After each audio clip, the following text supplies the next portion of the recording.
कहानी का नाम अनोखा दहेज। रिया और रोनित मानो एक दूसरे के लिए ही बने थे। कॉलेज में जन्मा प्रेमा विवाह के दहलीज पर आ पहुंचा था। दोनों पक्ष धूमधाम से तैयारी में जुट गए।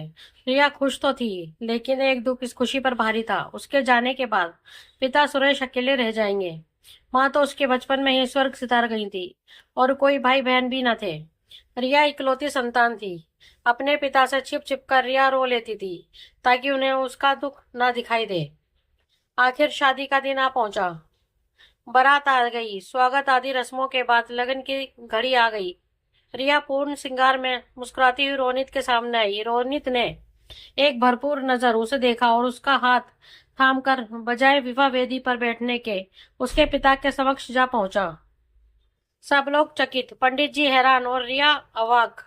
रोनित ने रिया के पिता को प्रणाम कर कहा, मुझे दहेज चाहिए। चूंकि इस विषय पर अपनी बात ही नहीं हुई, इसलिए लगन से पहले ही सब कुछ तय हो जाना चाहिए। रिया शर्म से जमीन में गड़ गई। इस लोभी के साथ विवाह के लिए उसने सारी मर्यादा ताक पर रखकर पिता के से वचन लिया था, और उन्होंने भी पुत्री मोह के वशीभूत हो इसके विषय में कोई खोजबीन न करते हुए हाँ कर दी थी। हे भगवान, कितनी बड़ी भूल हो गई। रिया के भय से कांपते मन में तभी रोनित का ये स्वर सुना, पापा मुझे दहेज में आप चाहिए, ताकि रिया कोई दुख लेकर मेरे साथ न जाए और मेरा परिवार अपनी पूर्णता पा सके। खुशी और गर्व से रिया के आंसू निकल आए। रोनित ने उसे एक नजर देखकर ही उसकी मुस्कान में छिपे दर्द को पहचान लिया था। जीवन साथी इसी को तो कहते हैं। उसके पापा ने आपत्ति लेना चाहा तो रोनित ने ये कहते हुए रोक दिया, प्लीज पापा, मैं अधूरी जिंदगी नहीं जीना चाहता, आप हमारे साथ चलिए।